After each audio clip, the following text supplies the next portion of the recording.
어떤 두 분이 암과 우울증에 걸려서 비슷하게 고생을 하고 계셨습니다. 그런데 치료를 받다 보니까 이제 환경이 좀 바뀌어야 된다는 그런 필요성을 느껴서 산으로 들어가셨습니다. 그래서 몇 개월 후에 이제 다시 나왔을 때 만나 뵈었는데, 한 분은 눈에 띄게 좋아진 것 같고 한 분은 좋아진 것 같은데 아직은 많이 아픈 것 같으세요. 그래서 대화를 나누다 보니까 두 분의 생활이 좀 달랐습니다. 두 분 다 산속에서 살기는 하시는데, 한 분은 그냥 산에서 살면서 계속 아침부터 저녁까지 또 잠자리에 들기까지 그냥 집 주변에서 공기를 많이 쐰다는 거죠. 산에 가면 몸이 많이 좋아지죠. 피톤치드 효과라고 하지 않습니까? 그래서 피톤은 나무를 의미하고 치드는 뭐 멸균 이런 것들을 의미한대요. 그래서 나무들이 자꾸만 병충해 이런 것들, 자기에게 안 좋은 것들을 없애기 위해서 내뿜는 것들이 사람들에게 도움이 된다는 거죠. 그런데 이런 피톤치드 효과는 NK 세포를 활성화시킨다고 합니다. 내추럴 킬러 셀이라고 하죠. 그래서 자꾸만 안 좋은 것들을 없애는, 그래서 우리가 암에 걸리게 되면 그에 대한 치료 방식으로 T세포, NK세포를 활용한다고 하죠. 굉장히 비싸다고 합니다. 그래서 T세포가 암세포를 찾아 죽이면 좀 걸러지는 것들은 NK세포가 찾아 다 죽인대요. 굉장히 그런 좋은 치료법으로 요즘에 많이 이용하고 있다고 하는데, 단점은 매우 비싸다는 것입니다. 그래서 자연스럽게 NK세포를 활성화시킬 수 있는 것이 바로 피톤치드 효과, 산에서 이렇게 많이 공기를 쐬고 이렇게 한다는 거죠. 그래서 우리가 산을 거닐다 보면 어때요? 기분이? 공기도 좋고 걸으면서 면역력도 높아지고 또 마음도 굉장히 좋아지고 저항력도 강해진다고 합니다. 어쨌든 이 두 분은 그렇게 했던 거죠. 근데 한 분은 아까도 말씀드렸지만 그냥 산에다 집을 조그맣게 지어놓고 그냥 사셨어요, 이렇게. 그런데 한 분은 산에서 계속 돌아다녔다고 합니다. 내려갔다가 올라갔다가 내려갔다가 올라갔다가. 그래서 가만히 있기 너무나 좀 불편하기도 하고 자꾸만 우울해지는 것 같아서, 아무리 공기가 좋아도 마음에 어둠이 생기게 되면 그런 것들이 큰 효과를 주지 못하니까 굉장히 괴로웠대요. 그래서 그냥 걸었다고 합니다. 처음에는 그냥 걸었는데 걷다 보니까 힘들죠.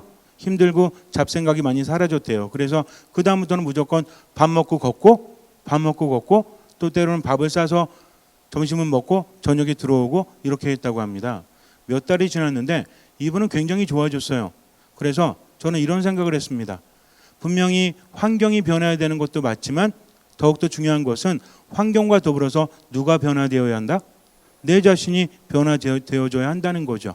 어떤 치료를 받을 때 주변 환경도 좋지만 내가 거기에 어떻게 임하느냐도 굉장히 중요하지 않습니까? 그래서 두 번째 분은 굉장히 많이 걸으면서 환경도 좋지만 스스로도 그렇게 노력을 했다는 거죠. 그러면서 아주 빠르게 호전되어졌습니다. 그리고 나서 시간이 더 흘렀을 때 첫 번째 분은 여전히 산속에 있었지만 두 번째 분은 나와서 생활하시다가 주변에 있는 산도 다니시고 이렇게 하는데도 매우 건강하셨어요. 저는 이런 생각을 합니다. 어쩌면 주변 환경만 바뀌면서 나는 바뀌지 않으려고 하는 것은 굉장히 편안할 수 있죠. 하지만 내가 바뀐다는 것은 편안하기보다는 힘들죠. 괴롭지 않습니까? 이분도 처음에는 아주 죽는 줄 알았대요. 몸도 건강하지 않으니까 한 걸음 한 걸음 뛰기도 힘들었는데 자꾸만 걷다 보니까 한 달 지나고 두 달 지나니까 어때요? 예전보다 더 많이 걸을 수 있었고 굉장히 건강해짐을 스스로 느낄 수 있었다고 합니다. 우리는 세상을 살아가면서 자꾸만 편하게만 살고자 하죠. 그렇게 만들고 있지 않습니까? 그래서 텔레비전만 켜보면 선전할 때 어때요? 요즘에는 텔레비전 채널이 많이 늘어났지만 대부분 뭐예요? 뭐 팔잖아요. 그래서 사게끔 만들지 않습니까? 여러분 다이어트를 원하십니까? 하루에 10분만 투자하십시오 하면서 막 저절로 움직이게 하는 거 있죠? 배에다 대고 막 배 이렇게 움직이게 하는 거. 그거 보셨어요? 제가 그 빌려가지고 한 달 해봤거든요. 전혀 효과 없습니다. 혹시 그 파시는 분이 있을지 모르겠지만 효과가 있는지 모르겠지만 저에게는 미미했어요. 그리고 굉장히 운동도 편하게 하는 것들 막 팔지 않습니까? 그래서 어때요? 보기만 하면 내가 바라기 때문에 사고 싶죠. 근데 어떤 걸 주로 사요? 정말 효과가 있는 거를 주로 삽니까? 아니면 효과가 있을 것 같은데 편한 걸 주로 삽니까? 여러분들 만약에 하루에 1시간씩 운동해야 된다 하고 하루에 한 알만 먹으면 된다라고 했을 때 두 가지 옵션 중에서 뭘 선택하실래요? 한 알 먹는 걸 선택하죠. 그런데 세상은 그렇지 않아요. 가장 중요한 것은 환경만 바뀌기를 바라는 것이 아니라 누가 바뀌어야 된다? 내 자신이 변화되어야 한다는 거죠. 이것은 정말 명확합니다. 자꾸만 편안한 것은 우리를 그렇게 크게 바꿔놓지 못해요. 오히려 우리를 더 힘들게 한다는 거죠. 세상을 살아가면서 그렇잖아요. 몸을 괴롭히라고 하지 않습니까? 그래야만 건강해진다라고 해요. 뭐든지 쉬운 것은 큰 효과를 나타내지 못할 뿐만 아니라 큰 효과가 있다고 할지라도 후유증이 굉장히 클 수도 있다는 것을 분명히 알아야 돼요. 행복해지기 위해서는 주변의 환경도 중요하지만 누가 변화되어야 된다? 내가 변화되어야 한다는 거죠. 변화되기 위해서는 힘든 과정을 거칠 수밖에 없습니다. 그러나 이런 과정도 변화될 수 있다는 확신만 있다면 즐겁다는 거죠. 정말 예를 들어서 우리 대부분 그런 거 있잖아요. 자꾸 다이어트를 얘기해서 죄송하긴 한데 한 달을 하루에 10분씩만 요걸 하면 10kg 뺀다라고 하면 힘들어도 하겠어요, 안 하겠어요? 확실한 보증이 있다. 여러분들은 날씬하니까 안 하실지도 모르겠지만 아마 정말 살을 빼고 싶다, 몸을 만들고 싶다. 근데 살만 빠지는 게 아니라 완벽한 몸매를 만들어 드립니다 하면 하실래요, 안 하실래요? 할걸요 아마. 정말 하지 않겠습니까? 왜? 확실하게 될 수 있다라는 보증이 있기 때문에 그래요. 그러면 그 고통도 우린 즐겁게 이겨낼 수 있다라는 거죠. 이것이 인생이요, 이것이 삶입니다. 오늘 예수님의 말씀을 들어보면 조금 마음이 불편할 수 있죠. 뭐라고 하십니까? 나는 세상에 불을 일으키러 왔다. 불을 지르러 왔다라고 하세요. 그러면서 뭐라고 하십니까? 내가 평화를 주러 온 줄로 생각하느냐? 아니다. 나는 오히려 분열을 일으키러 왔다라고 하세요. 주님께서는 세상에 평화를 주러 오신 것이 맞습니까? 틀립니까? 질문이에요. 맞습니까? 틀립니까? 맞죠? 근데 예수님께서 뭐라고 하세요? 아니다라고 하십니다. 오히려 세상에 분열을 일으키러 왔다. 왜 그러실까요? 기분이 나쁘셔서? 우리가 성경을 대할 때 정말 조심해야 됩니다. 문자 그대로 대하다 보면 정말 난감할 때가 아주 많아요. 그리고 성경끼리도 부딪힌다는 거죠. 분명히 예수님께서는 평화를 준다라고 하셨죠. 내 평화를 너희에게 준다라고 하셨어요. 근데 오늘은 뭐라고 하십니까? 아니다라고 하십니다. 오히려 분열을 일으키러 왔다. 그래서 성경을 대할 때 문자 그대로 대하게 되면 아주 곤란해집니다. 그런 분들이 있잖아요. 성경을 문자 그대로 이해해가지고 막 우리 특히 천주교 신자들이 성경을 잘 모른다고 오해해서 공격하죠. 성경에 어디 있냐고 나와요. 그럼 여러분들은 이렇게 말씀해 보세요. 그러면 예수님께서 성경에서 평화를 주러 오지 않았다고 하시는 부분 어떻게 설명하실래요? 성경이라는 것은 문자 그대로가 아니라 의미를 제대로 알아야 합니다. 물론 문자 그대로 알아들어야 될 때도 있죠. 이거 구분할 수 있어요, 없어요? 구분하기 어렵진 않을 것 같아요. 그렇지 않습니까? 여러분들 살아가면서 사람들이 반어적인 표현하거나 역설적인 표현하면 알아요, 몰라요? 잘 몰라요? 예를 들어서 우리 형제님들이 술을 드시고 밤에 늦게 들어오셔서 그래가지고 여보 배고파 밥 좀 줘 그랬더니 그래요. 사람이 빵만으로 사는 것이 아니라 하느님의 말씀으로 사니까 성경 읽어요. 그러면 돼요, 안 돼요? 배고플 땐 밥을 줘야죠. 그렇지 않습니까? 그리고 밥 안 먹는다고 했을 때도 진짜 배가 불러서 안 먹는 건지 아니면 삐져서 안 먹는 건지 맘상해서 안 먹는 건지 알아요, 몰라요? 알죠? 그러니까 그때마다 다르게 대응해야 되지 않습니까? 마찬가지예요. 하느님의 말씀도 직접적인 것이 있는가 하면 비유가 들어가 있다라는 거죠. 다른 성경 구절을 보니까 마태복음에서는 뭐라고 하냐면 나는 세상에 칼을 주러 왔다라고 하십니다. 불과 칼을 말씀하시는 거죠. 또 다른 복음을 보니까 뭐라고 그래요? 내가 주는 평화는 세상이 주는 평화는 다르다라고 하십니다. 그러니까 예수님은 평화를 주시는 겁니까? 안 주시는 겁니까? 주신다는 거죠. 그러나 주님께 주시는 평화는 어떤 평화는 다르다? 세상이 주는 평화는 다르다는 겁니다. 그러면 세상이 주는 평화는 어떤 평화죠? 물질적인 평화예요. 눈에 보이는 평화입니다.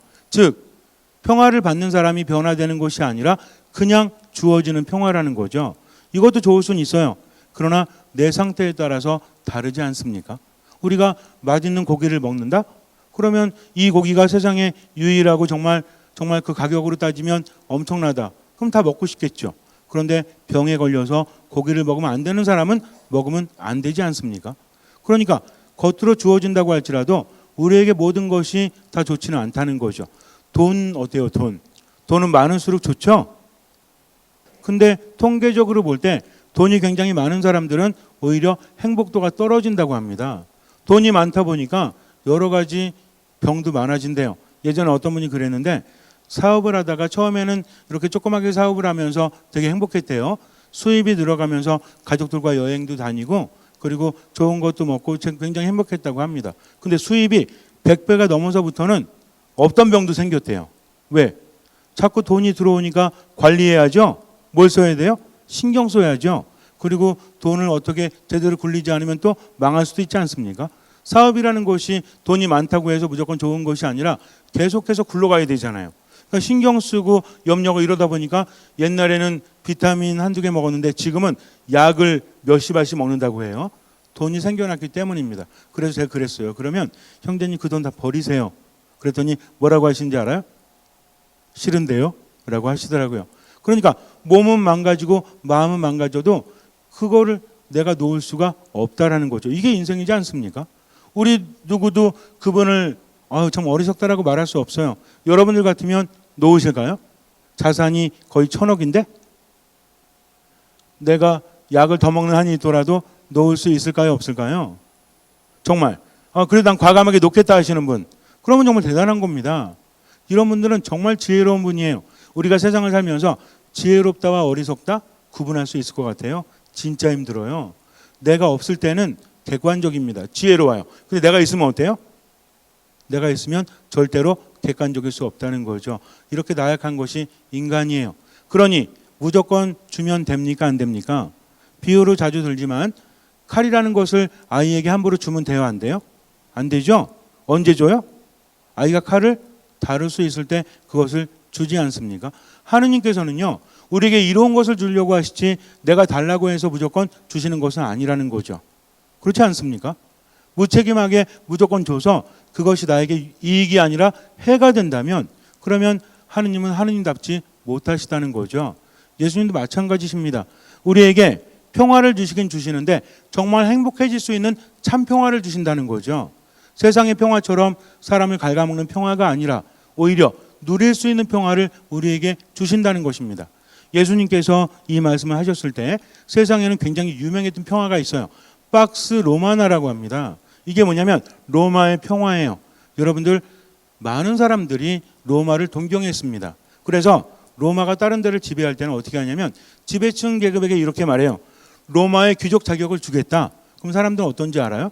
우리나라보다 로마가 훨씬 더 잘 사니까 로마의 귀족 자리를 내가 한 자리 차지할 수 있다는 것은 우리나라의 왕보다도 더 좋은 겁니다.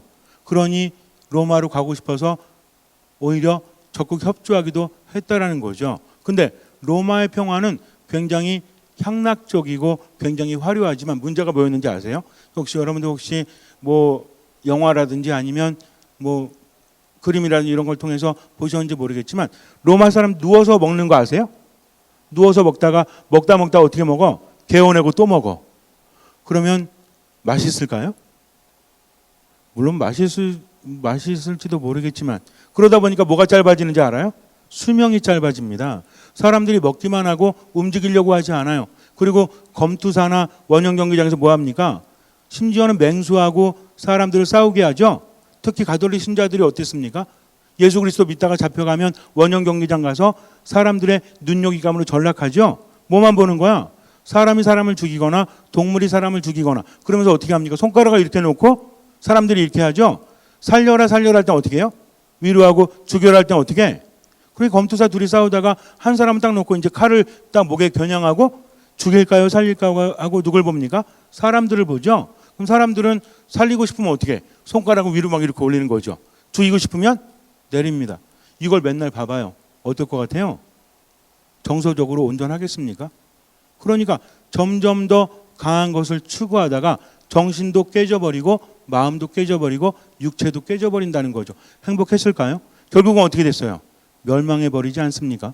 향락이 극에 달하니까. 그러니까 물질적인 평화만을 추구했던 그들은 결국은 멸망하고 말았다는 거죠. 그러나 예수님께서 주시는 평화는 어떤 평화죠? 분열을 일으키는 평화예요. 자르는 평화입니다. 불은 어떻습니까? 모든 것을 태워버리죠. 칼은 어떻게 해요? 모든 것을 잘라버립니다. 무섭지만 살리는 거죠. 우리 병원에서 예를 들어서 외과적 치료를 받을 때 의사들이 뭐 갖고 하죠? 메스 가지고 하잖아요. 뭐 하는 기구입니까? 자르는 거죠. 우리 안에 있는 안 좋은 것들을 자르지 않습니까? 이것이 바로 칼이라는 거죠. 불은 또 어떻습니까? 불은 어떤 기능이 있죠? 정화의 기능이 있어요. 지금은 그런 걸 많이 찾아볼 수 없지만 옛날에 저 어릴 때만 해도 지불놀이 막 했었어요. 지불놀이. 정월 대보름인가요? 지불놀이 하면서 뭐 하죠? 논바닥 다 태우잖아요. 이렇게. 왜 태워요? 저는 그때 어른들이 불장난하는 줄 알았거든요. 지불놀이 하다가 이쪽도 불 놓고 저쪽도 불 놓고 다 태워버리죠. 얼마나 신나요? 그래서 나중에 논에다 불났다가 아주 엄청나게 혼난 적이 있습니다. 복사하고 이제 몇 명이 이렇게 오다가 어른들도 태우니까 우리도 태우자 그래가지고 불을 태웠어요. 근데 문제는 그때 겨울이 아니었다는 거죠. 태울 시기가 따로 있지 않습니까? 그럼 왜 태워요? 재밌어서? 불장난하려고? 태워버려야만 해충들이 다 죽기 때문에 그 다음에 농사가 잘 된다는 거죠. 불은 이런 기능이 있습니다. 그러니까 예수님께서 불을 지르러 왔다라고 하시는 것은 성령의 불로서 우리들의 안 좋은 것들을 태워버리는 거다. 그리고 칼은 무엇입니까? 잘라버리는 거다. 분열은 무엇입니까? 그러기 위해서 일어나야 되는 과정들이에요. 잘못됐던 것들이 새롭게 되기 위해서는 분열의 과정을 거칠 수밖에 없습니다. 우리가 아파서 교통사고나 또는 이렇게 다쳐가지고 치료받은 다음에 재활치료하죠. 재활치료할 때 굉장히 힘들죠. 힘들어도 해야 되죠. 그럼 뭘 느낍니까? 고통을 느껴요. 분열되는 걸 느낍니다. 그러나 제자를 찾아가기 위해서는 어쩔 수 없이 분열을 겪을 수밖에 없다라는 거죠. 이것이 바로 주님을 따르는 겁니다. 예수님께서는요, 우리 영혼의 평화뿐만 아니라 마음의 평화뿐만 아니라 몸의 평화도 주십니다. 우리가 행복해지는 데 필요하다면 물질도 주세요. 문제는 뭡니까? 완전히 그분을 따르고 신뢰를 두고 그분 안에 머물 때 정화되어진 다음에 모든 것이 정리되어진 다음에, 즉 환경만 변하는 것이 아니라 누구도 변화된 다음에 나 자신도 변화된 다음에 받을 수 있다는 거죠. 근데 우리는 어떻게 기도합니까? 나는 안 변하려고 그래. 하느님 저 사랑하시죠? 그러니까 저에게 평화를 주세요. 하느님 저 좋아하시죠? 저에게 복을 주세요. 근데 누구는 안 변해? 난 안 변합니다. 그러니까 하느님께서 뭐라고 하세요? 나는 주고 싶은데 너는 왜 변화되지 않니? 신앙은 네가 나에게 청하는 것이 아니라 네가 나를 따라오는 거란다. 네가 내 안에 머무르는 거란다. 예수님 뭐라고 하셨어요? 나를 따르려는 사람은 자기 십자가를 지고 자기 자신을 버리고 매일 자기 십자가를 지고 나를 따라야 한다라고 하셨어요. 이것이 신앙입니다. 나는 변하지 않으면서 환경만 변하기를 바란다면 죽어도 변하지 않아요. 그러나 내가 변화될 수 있도록 어떤 마음으로? 듣는 마음으로 온전히 나를 맡기는 거죠. 이것이 바로 신앙생활입니다. 물론 완벽할 수 없어요. 얼마만큼 하라고 그랬죠? 듣는 마음으로 할 수 있는 만큼만 최선을 다하면 나머지는 주님께서 채워주십니다. 근데 아무것도 하지 않고 바라기만 한다면 그런 신앙은 기적을 일으키지 못한다는 거죠. 오늘 복음을 묵상하면서 주님께서 주시는 칼로, 주님께서 일으키는 불로 내가 정화될 수 있도록 힘들지만 고통스럽지만 맡기고 그분의 뜻대로 살아가는 것. 그럴 때 내 삶의 변화는 자꾸만 이루어집니다. 그러나 나는 변화되지 않으면서 자꾸만 주변만 변화되기를 바란다면 그러한 기도는 하느님께 전해질 리가 없어요. 왜? 나에게 득이 되는 것이 아니기 때문입니다. 먼저 주님을 신뢰한다면 그분의 말씀대로 할 수 있는 만큼 지금을 살아가십시오. 고통스럽다고 할지라도 실망하지 말고 온전히 맡기고 언제만 살아가면 돼요? 지금만 살아가세요. 그러면 주님께서 분명히 내 삶 안에서 엄청난 기적을 일으켜 주십니다. 잠시 눈을 감으세요. 신앙이라는 것은 뭔가만 자꾸 바라는 것이 아니라 그분의 말씀을 듣고 그분을 믿고 지금을 살아가는 겁니다. 때로는 고통스러울 수도 있어요. 그분의 말씀을 따른다는 것이. 하나님이 보이지 않습니다. 정말 막막합니다. 너무나 힘들어서 포기하고 싶을 때도 있어요. 그러나 하느님께서는 내 옆에 함께 하십니다. 정화되기 위한 것이라면, 내가 변화되기 위한 것이라면 주님께 맡기고 지금을 살아가세요. 아무것도 판단하지 말고 오로지 듣는 마음으로 최선을 다하면 돼요. 그렇게 미사 말씀 기도 안에 머물면서 내 삶을 최선을 다해 듣는 마음으로 살아가십시오. 주님께서는 그 믿음을 보시고 우리 삶에 놀라운 기적을 일으켜 주실 것입니다.